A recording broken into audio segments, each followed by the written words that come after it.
Abra sua Bíblia, Evangelho de João,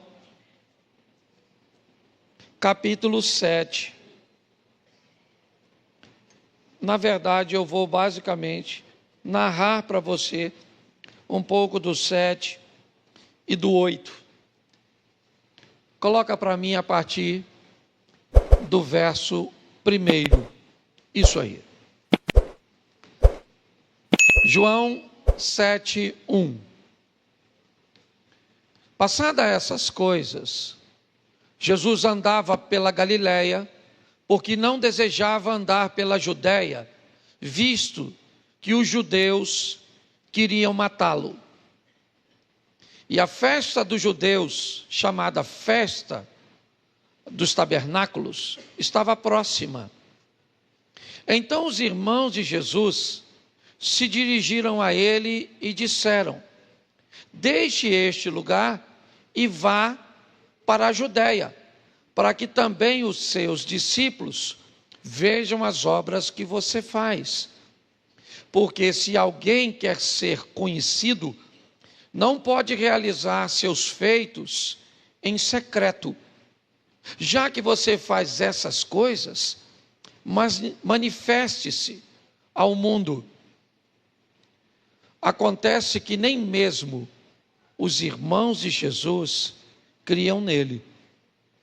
Então, Jesus lhes disse: o meu tempo ainda não chegou, mas para vocês, qualquer tempo é oportuno.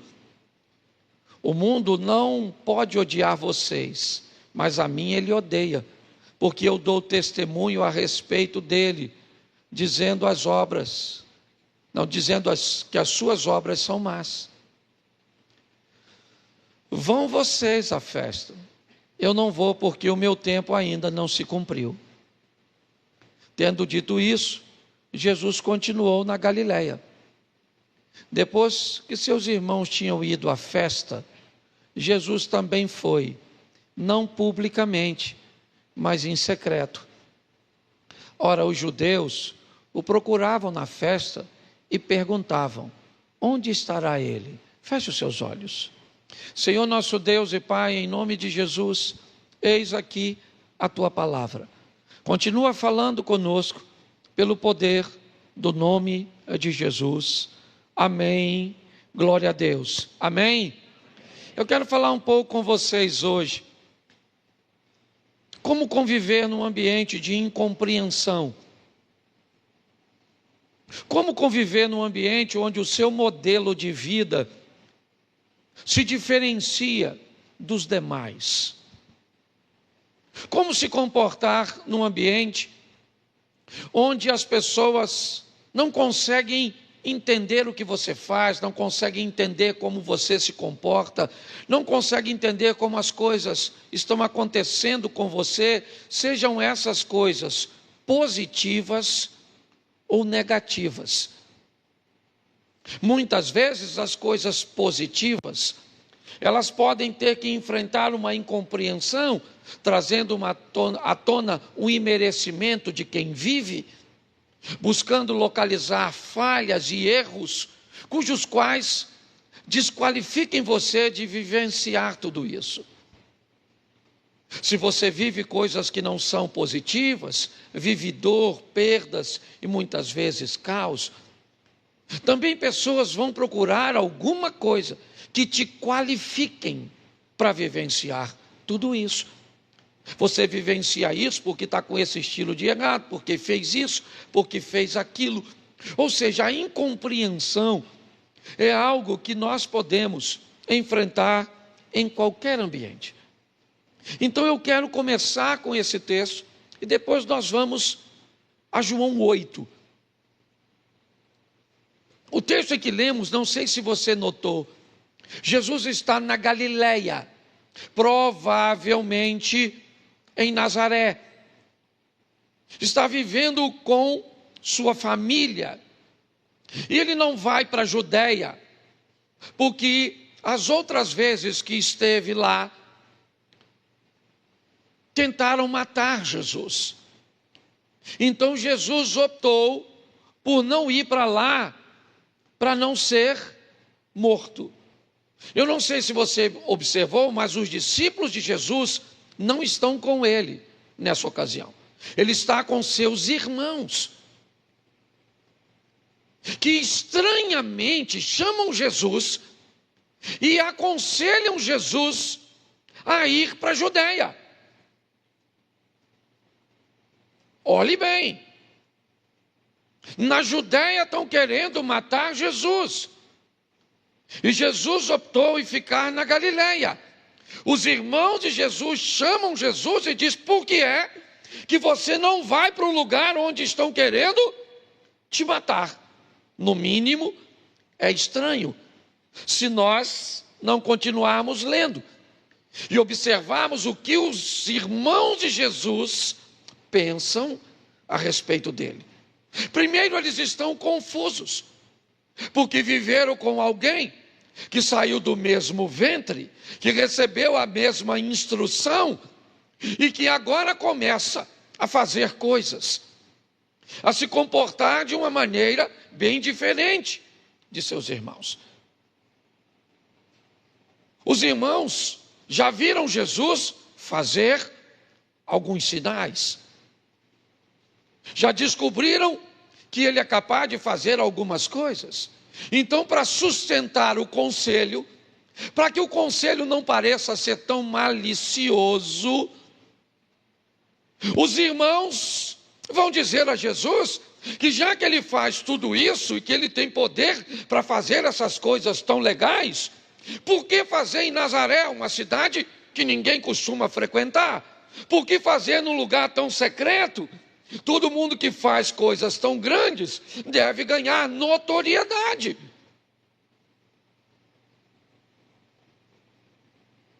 Esse é o conselho, ou pelo menos o argumento dos irmãos.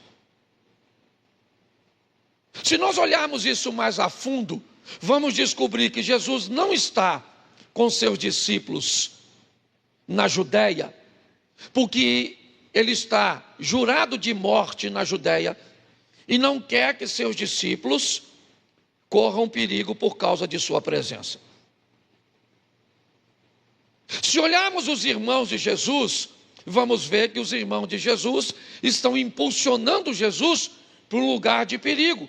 Talvez para que não tenham mais que conviver com aquele que mostra para ele todos os dias, ou para eles todos os dias, que é possível viver uma vida de santidade.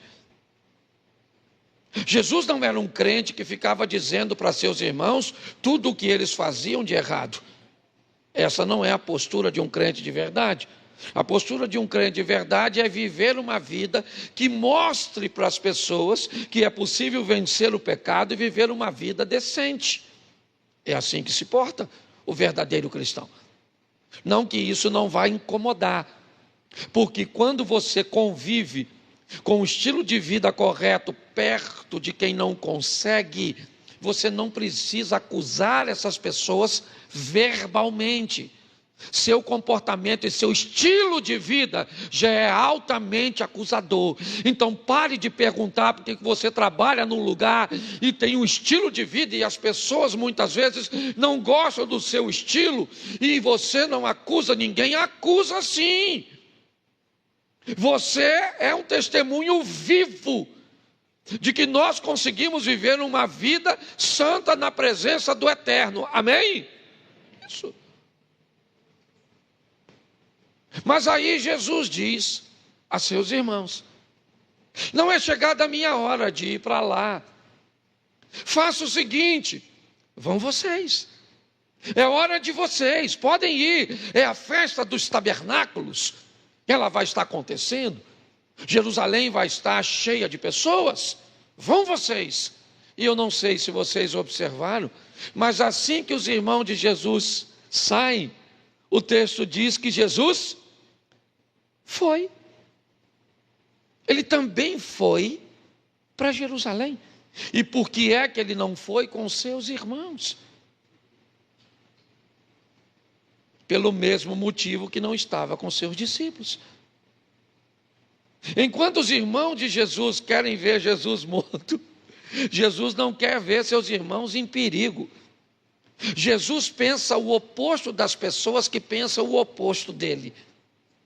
Pode parecer estranho, mas mais estranho ainda é quando alguém que é mau consegue transformar você em alguém mau também. Quando alguém é tão ruim com você que conseguiu te transformar em alguém ruim, esse alguém não é seu inimigo, ele é seu discipulador, ele é seu mestre. Ele foi tão ruim com você e fez tão bem isso, que ele transformou em você ruim também. Quando o seu marido te trai e você trai seu marido, você mostrou que tipo de mestre tem. É assim que funciona. A maneira de Jesus gerenciar suas emoções e que desejar o bem àqueles que lhe desejavam mal, em fazer o oposto, é algo extraordinário. Jesus vai para lá, e eu não sei se você viu o texto, os discípulos dele estão lá, os irmãos dele estão lá. Então onde vamos procurar Jesus? No meio deles. Mas Jesus está? Não. Por que não quer estar? Porque está com medo deles? Não. Porque Jesus está pensando em manter seguro as pessoas que ele ama. Diga para quem está do seu lado o seguinte: você sabia que Jesus te ama? Diga para ele agora: você sabia que Jesus deseja te manter seguro? Grave isso que eu estou falando, para que mais à frente você entenda. As pessoas começam a perguntar: cadê ele? Onde ele está? A festa está acontecendo. E de repente ele aparece. Não está com os discípulos, não está com os irmãos. Então está todo mundo seguro, menos ele. Ele não. A conversa é em torno dele. Se você ler o restante do capítulo 7, eu não tenho tempo para ler tudo, que é grande. Mas você vai ver que as pessoas começam a falar a respeito dele escondido, para que os judeus não saibam que ele é a pauta da festa do tabernáculo. Mas está todo mundo discutindo se ele tem poder, se ele não tem, se ele é um enganador, se tudo que ele faz não é feito pelo poder oriundo do inferno, de Satanás e dos demônios. O povo está conversando e cada um pensa uma coisa diferente a respeito dele. Cada um tem uma opinião do que ele faz, de como ele pensa, de como ele age, certo? Ninguém consegue compreendê-lo direito. Por quê? Porque ele não segue o padrão. As pessoas não conseguem enxergar nisso. Ele vê valor onde as pessoas não conseguem ver valor. Ele quer dar oportunidade às pessoas que ninguém daria. Ele entra na casa de pessoas para comer que pessoas não comeriam. Ele consegue enxergar coisas e valores onde as pessoas não conseguem. Então está todo mundo muito confuso. Como ele oferece a oportunidade a pessoas que ninguém ofereceria. Então está estranho para todo mundo. E Jesus sabe disso. Está estranho para seus irmãos, que não conseguem entender. Está estranho para Nazaré, um lugar que Jesus quase não pôde fazer nada. Está estranho para seus discípulos, que não conseguem entender. Ele anda em cima d'água, ele faz determinadas coisas. Está estranho na sinagoga. Na metade do capítulo 7 para frente, Jesus está ensinando e as pessoas estão confusas. De onde vem tanto conhecimento? Como ele, que não é alguém que estudou tanto, tem tanta informação e mais, tem tanta habilidade. Agora ele não está sendo mais avaliado por cabeças de bagre, pelo povo em comum. Agora ele já chegou numa casta mais elevada, certo? Os homens que dedicam suas vidas o tempo inteiro a se debruçar sobre o Velho Testamento, a olhar todas as profecias e todas as passagens bíblicas. eles também não conseguem entender. Então, ninguém entende Jesus. Está difícil. Como conviver com alguém que nós não conseguimos entender? Como conviver com alguém que faz com que eu veja e descubra minhas mazelas? Esse é um grande desafio. Por onde Jesus passava, era isso que ele via, era esse comportamento. Mas agora a discussão é grande. E sabem tão pouco a respeito dele, porque ele mora na Galileia, mas nasceu na Judéia. Ele nasce em Belém, então não há nada de errado para se cumprir a palavra sobre ele. Qual é o problema disso? É que nós sabemos disso, mas eles não. O que eles pensam é que Jesus é de Nazaré, ele cresceu em Nazaré, ele não é de uma família nobre, ele não viveu numa casa que era referência da rua, não. A casa que Jesus morava, ninguém sabia. Você pode ir hoje, vá hoje a Jerusalém e procure saber onde Jesus morava, qual era a casa dele em Nazaré. Alguém sabe? Não, ninguém sabe. Hoje a casa visitada, certo de que ele viveu por um períodozinho ministerial, depois dos 30 anos até o 33, morou lá uns 2 anos aproximadamente, é a casa da sogra de Pedro, em Cafarnaum. Então as pessoas não conseguem entender, mensurar. E você acha que isso mudou? Muito pouco. A incompreensão é algo que continua na mente das pessoas quando olha para alguém que resolveu viver uma vida com Cristo. A incompreensão é muito difícil quando o casal resolve colocar Cristo no centro do seu casamento. Um homem que consegue colocar o Senhor à frente no centro dos seus negócios. Uma pessoa que cumpre os princípios, que paga seus impostos, que vive de forma digna, ainda é uma pessoa muito estranha. Ela é estranha porque se veste de uma maneira esquisita. Não quer mostrar o que a maioria das pessoas mostram, não pensam do jeito. O mundo mudou muito pouco. No que diz respeito à tecnologia, muito. Porque o mundo físico e emocional mudou muito, mas o mundo espiritual continua do mesmo jeito que começou. Ele não muda. E é assim que funciona. E quando olhamos para isso, o que vemos é a discussão. Agora na elite dos pensadores, dos estudiosos, que sequer são capazes de saber onde Jesus nasceu. A discussão é a mais descabida. Examine as Escrituras e observe se algum profeta renomado veio da Galileia. O Messias virá de Belém. E aí? Não seria fácil descobrir isso? Sim ou não? Sim ou não? Bastava perguntar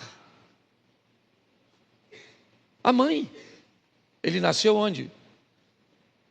Mas descobrir que Jesus era de Belém não era a solução. Aumentaria o problema. Porque tem coisas que é melhor não descobrir. Tem coisas que é melhor fazer vista grossa. Certo? Tem coisas que é melhor fingir que não está acontecendo. Porque se descobrirmos por que acontece, talvez pode piorar. Se descobrir por que fazemos de fato, pode ser pior. Então, para que eu não olhe para mim mesmo e descubra que o que eu faço é uma escolha minha, é melhor culpar meu pai.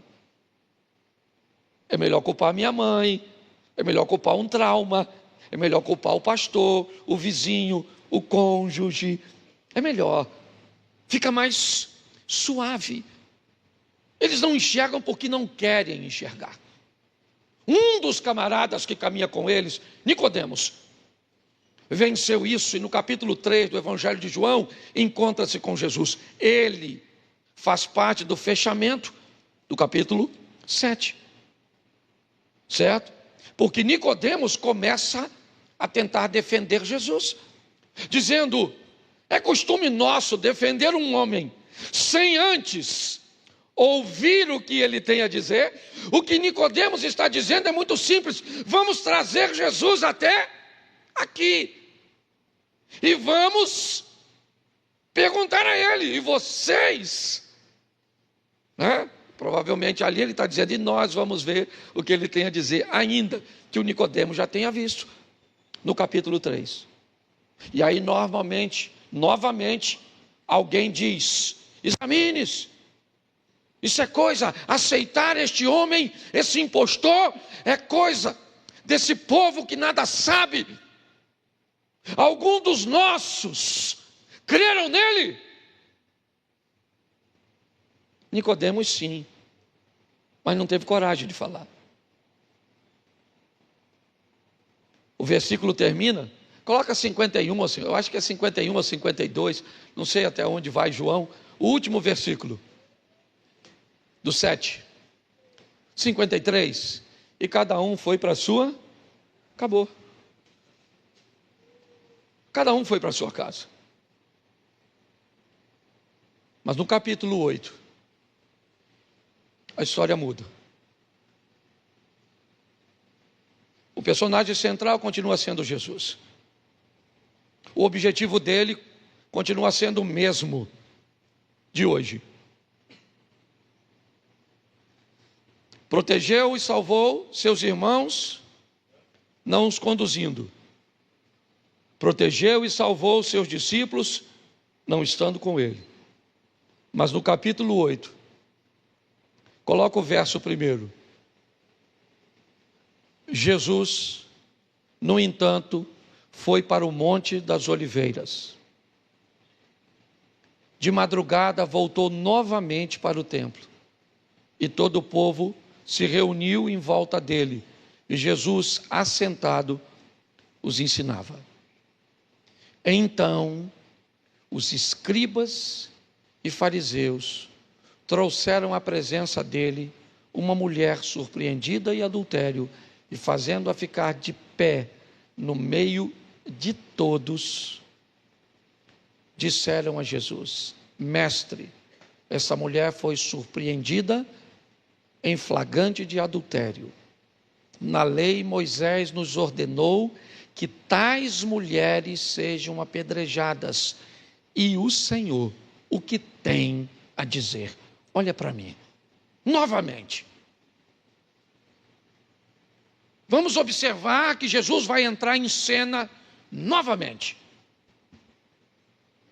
Me parece que os seus algozes são os mesmos. Mudou apenas o tempo. Foi só refletir o que deveria fazer durante aquele período. E agora eles vão até Jesus, trazendo na mão uma pecadora, que podia ser eu, podia ser você. É muito comum olharmos um pecador e não nos colocarmos no lugar dele. Olharmos alguém que está vivendo uma dor e não nos colocarmos naquele lugar. Se fosse alguém que estivesse num bom carro, numa boa casa, aí nós gostaríamos de estar no lugar dele. Certo? Mas aquela mulher, quem é aquela mulher? Aquela mulher sou eu. Aquela mulher é você. Quem é aquela mulher? Aquela mulher é alguém que está sentenciada de morte. Pastor, mas eu não estou sentenciado de morte. Não. Não está? Todos nós estamos. Só não sabemos quando ela vai acontecer. Tem um dito popular que diz que para morrer, basta estar vivo. Mas eu quero te mostrar por que essa mulher vai viver isso. O texto do verso 1 diz: Jesus estava no Monte das Oliveiras, do outro lado. Vamos imaginar daqui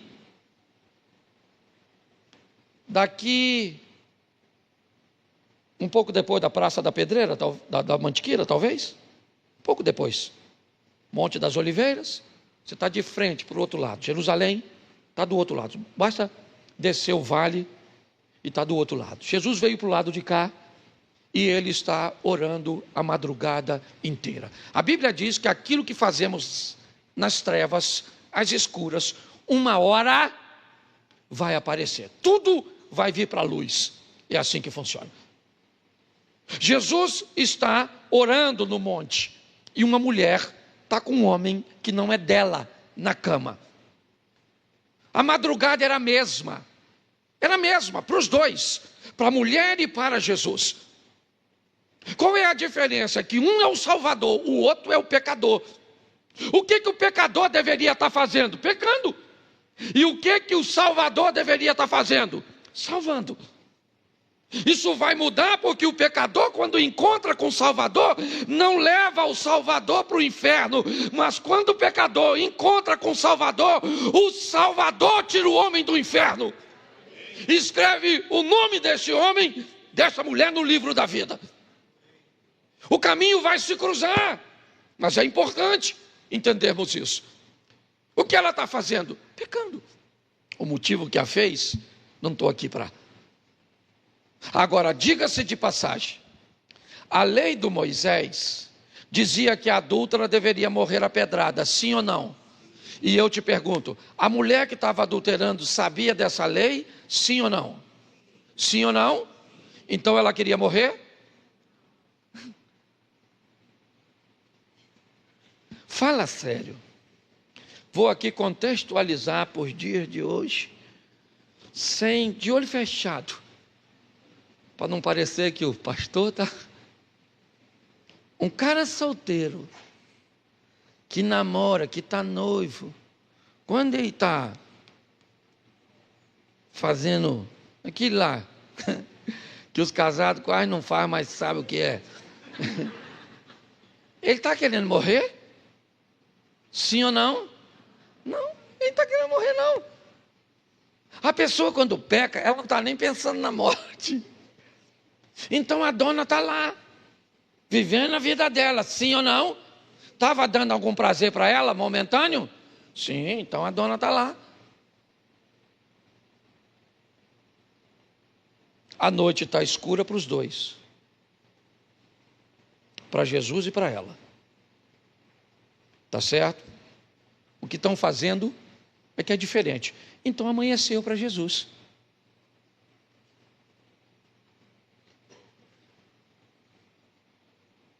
Quando amanheceu para Jesus, será que amanheceu para ela? Sim ou não? Então chegou a hora de prestar conta. Chegou a hora, finalmente. Então vamos embora. Jesus vai para o templo. Ele vai se apresentar, vai falar com as pessoas, vai continuar o processo de entrega daquilo que ele recebeu. Ela foi capturada no leito. Pegaram a mulher e vão matá-la.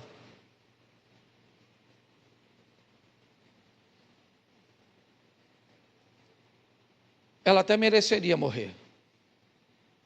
Dependendo do dia que ela pegar você, se você estiver meio irritado, você vai falar, quer saber de uma coisa? Ela sabia mesmo, era uma mulher sem vergonha, safada, com licença da palavra no altar, tá bom? É só para ficar claro, certo? E a gente pensa assim, tem ou não tem? Tem ou não tem? Às vezes a gente pensa que tem. Tem gente que você deu um conselho, você deu 10 conselhos, você deu 10 conselhos, você... e faz tudo o contrário, aí vem, dá vontade de você falar,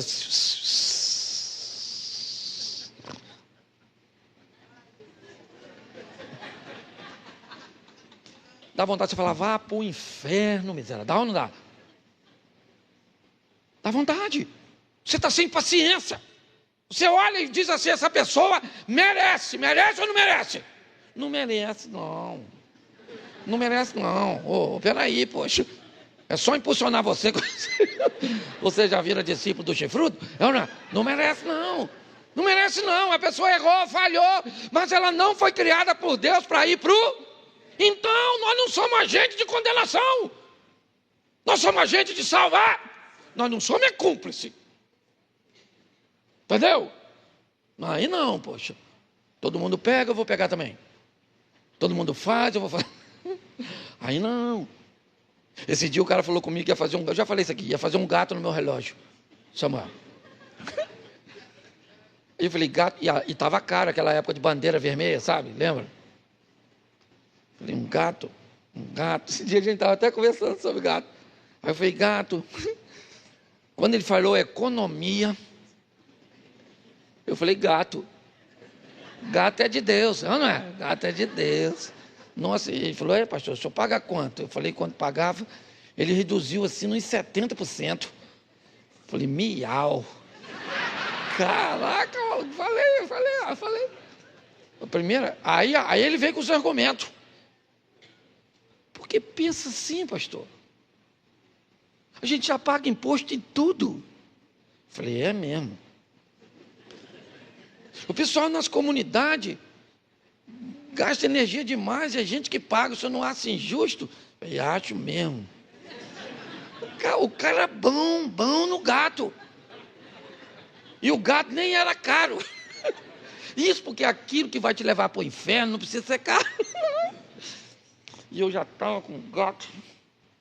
Falei, gato.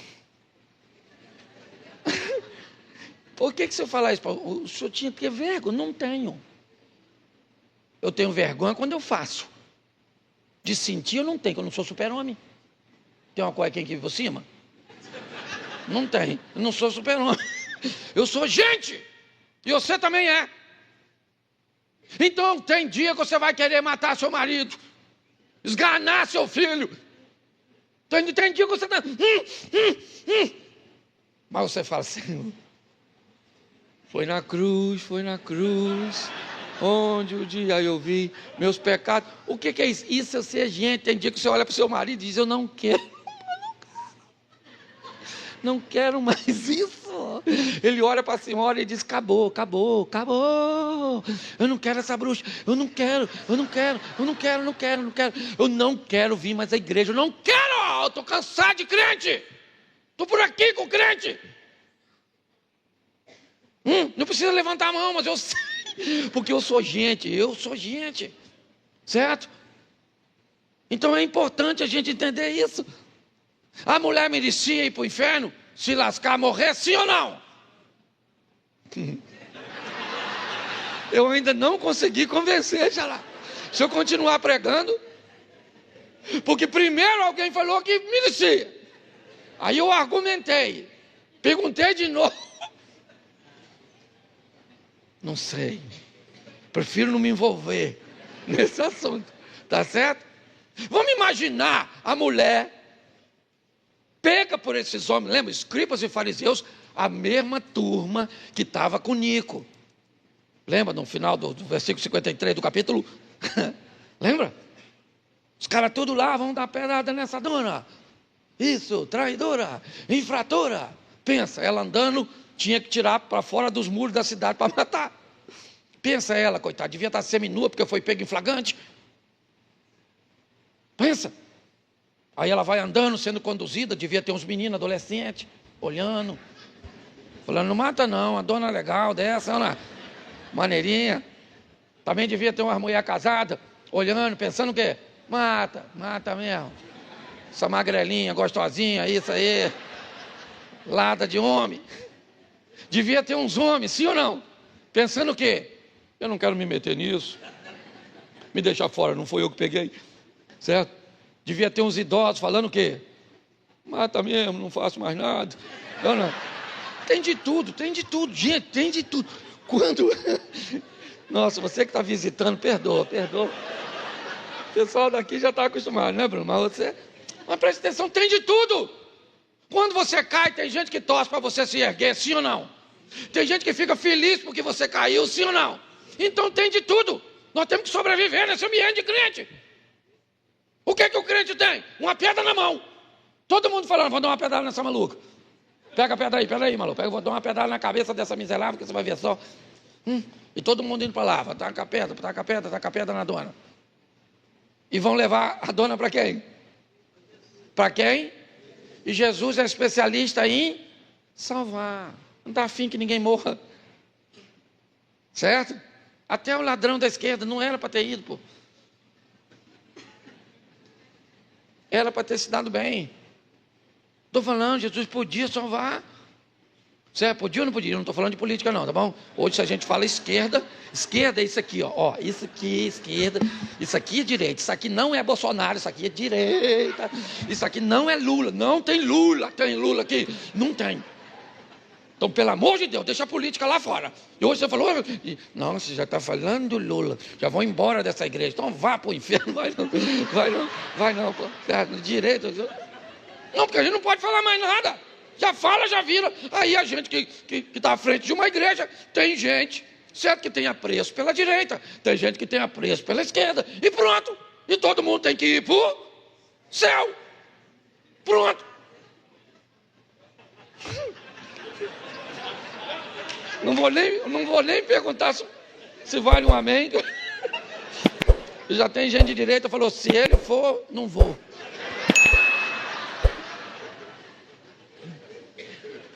Volte aqui para o texto, brincadeiras à parte. Observe bem. Todo mundo está com a pedra na mão, sim ou não? Desejando matar a mulher. É isso. Ela infringiu a lei de Moisés. Ela merece morrer. Pelo menos no que diz respeito à lei de Moisés. Mas levaram essa mulher para Jesus. E quando Jesus chega, deixa eu falar uma coisa para você agora. Eu não quero saber o que você fez, o que você viveu, o que aconteceu no seu ontem. Se você está vivo, se você não morreu, ainda tem esperança para você. Eu não sei qual foi o diagnóstico que te deram, eu não sei. Eu só sei de uma coisa, se você ainda não morreu, tem alguém que pode te dar vida. Você pode viver o milagre. Posso ouvir um amém? Amém. Isso serve principalmente para você que está aí do outro lado na rede social, nesse momento. É assim que funciona. Vão levar a mulher até Jesus? Ele está ensinando. E eles colocam a mulher no meio. E agora Jesus não é mais o centro das atenções. Até o momento era, mas agora não. O que tem é uma mulher provavelmente com pouca roupa e com muita vergonha e humilhação. Seu corpo provavelmente já está se preparando, porque ela conhece a lei. E ela sabe que ninguém vai se colocar entre ela e a lei para livrá-la da morte. Ninguém. O único que pode dizer, morte, onde está, ó morte, a sua vitória? É Ele. O que ela está é sozinha, à espera do cumprimento de uma sentença. Julgada ela já foi pelos escribas e fariseus, usando a lei de Moisés. Não é uma questão interpretativa, como faz hoje Alexandre de Moraes. Não. É algo que está na lei, basta ler. E vai dizer que o adultério é passivo de morte e pronto. Ninguém precisa ir para casa com um sentimento de culpa. Certo? Não, exatamente. Não cabe recurso. Não cabe apelação. Só que quem está diante dela e deles é alguém diferenciado. Diferenciado desde de Nazaré, onde cresceu. Estranho para seus irmãos, estranho para seus vizinhos, estranho para a sua cidade. Ele é um estranho. Jesus está lá, e agora a conversa é de gente grande. Acabou. Não tem discípulozinho, não tem povinho, não tem ninguém com pedra na mão. Agora provavelmente ali está líderes. Apesar de não narrar a presença dos dois maiorais da liderança, Anás e Caifás, tem alguém do alto escalão ali para olhar para Jesus, com Jesus ou para Jesus na mesma linha e dizer: Essa mulher foi pega no próprio ato adulterando. A lei de Moisés nos manda apedrejá-la. E queremos saber qual a sua opinião. Opinião para quê, cara? Para que eu vou dar minha opinião? O que a minha opinião vale? Ela não vale de nada. A lei aí é a lei do Moisés. O que adianta eu dar a minha opinião? A minha opinião não muda a lei. Então não vale a pena. O que ele está querendo? Eles estão querendo duas coisas: acabar com Jesus o matando, ou acabar com Jesus descredenciando Jesus. Então o que eles querem é que Jesus responda. E tanto querem que Jesus não respondeu nada, mas eles não se contentaram, porque o nada deixava Jesus livre. Então eles provocam e insistem em Jesus: diga, apedreja ou não apedreja? Apedreja ou não apedreja? Se Jesus diz, apedreja, era fácil. Vamos pegar essa mulher, levamos para fora dos muros, matamos essa mulher à pedrada e vamos voltar para Jerusalém. E vamos dizer que esse cara que prega amor mandou matar a mulher adúltera. E bastava mandar matar um pecador, que já era, gerou jurisprudência, certo? Se Jesus diz não apedreja, aí o problema é maior. Porque Jesus diz não apedreja ela, eles acusam Jesus de blasfêmio, de se opor à lei do Moisés, e aí vão apedrejar a mulher e ele também. Ou seja, na ótica deles, é uma ideia fantástica. Mas o que está em jogo, esquece a lei. O que está em jogo é uma mulher seminua. Essa bagunça toda não tem a ver com fariseus, discípulos, multidão. Tudo isso é por causa de uma adúltera, de uma pecadora. Você quer se desqualificar? Se desqualifique. Você quer dizer que este culto aqui não pode ser feito na totalidade para você? Pense desse jeito. Mas quanto mais rápido você descobrir quem você é para Deus, você vai descobrir por que o câncer não te matou. Você vai descobrir porque você já viveu tanta coisa ruim e você ainda está com os pés firmados na rocha, porque é Ele que tem te sustentado. Mas as pessoas não acreditam nisso. Elas não são obrigadas a acreditar.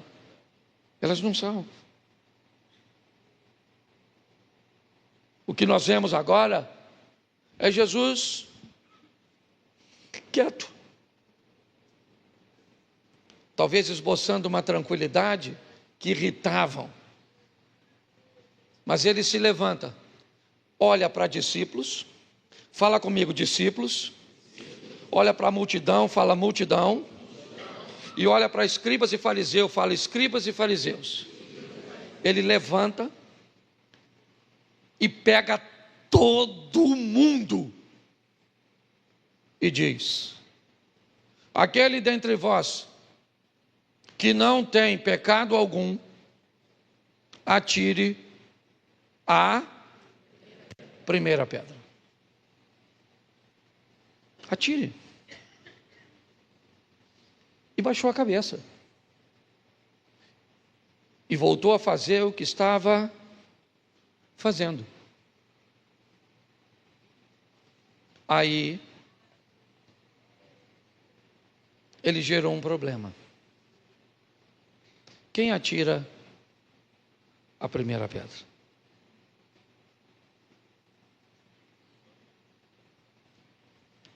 Segundo a lei do Moisés, nesse ambiente, antes do apedrejamento, pelo menos 2 testemunhas precisariam comparecer Lembra? Testemunhar o fato. E mais do que testemunhar, eu vi essa mulher adulterando, eu vi. Eu também vi e concordo, é verdade. Então você que viu, pega a sua pedra, atira nela.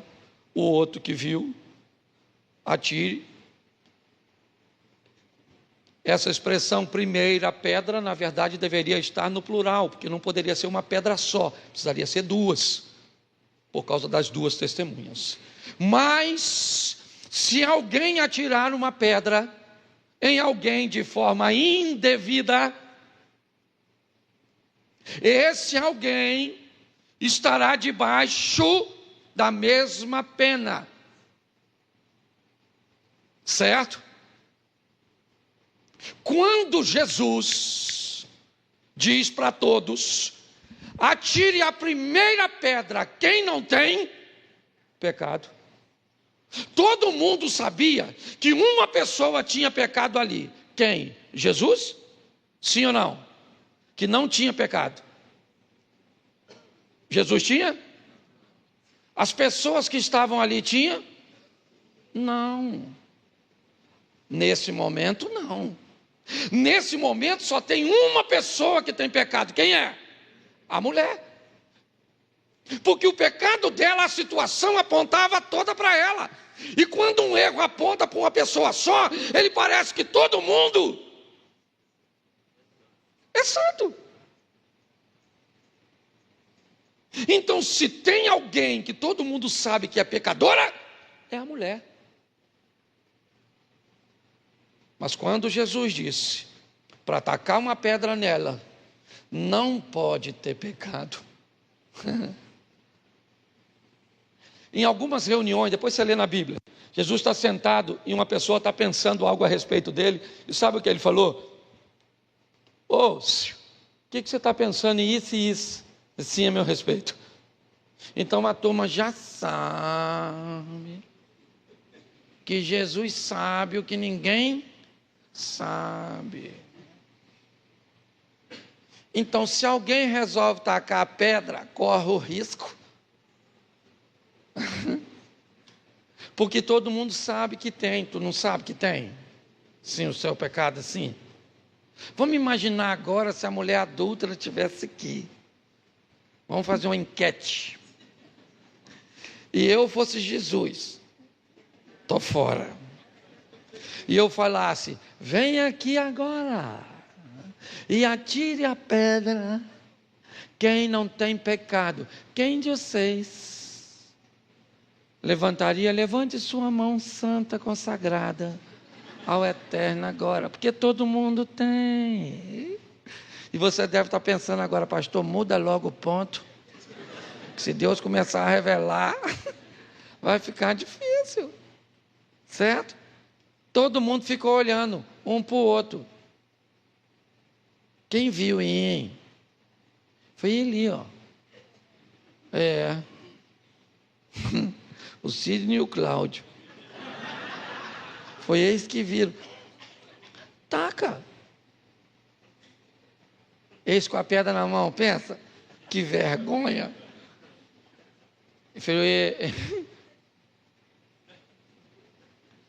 Na verdade, quando eu cheguei lá, já tinha terminado o serviço. Eu não vi nada. Eu só escutei um gemido de longe, que poderia ser uma topada. Você está rindo? Um olhando para o outro, pensando: taca, taca, quem é que taca? Não taca. Alguém deve ter pensado: quem teve a ideia de trazer essa mulher aqui? Vamos dar uma pedrada nele. Porque eu escolhi minha pedra com tanto carinho, agora não vou ter ninguém para dar uma pedradinha. E começaram a jogar as pedras tudo fora. O texto, depois você lê, que eu não sou obrigado a ler tudo. O texto diz que só ficou Jesus e a mulher. Foi embora discípulo, faleceu. Foi embora o Pedro, o João. A multidão. E começar pelos mais velhos até os últimos. Porque quanto mais velho, mais pecadinho. Essa é brincadeira. E Jesus está lá só escrevendo. E a mulher em pé. E todo mundo, ó. Aí eu imagino Jesus levantando assim, ó.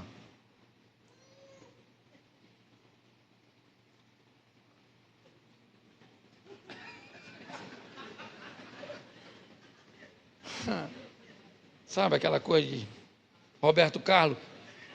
Esse cara sou eu.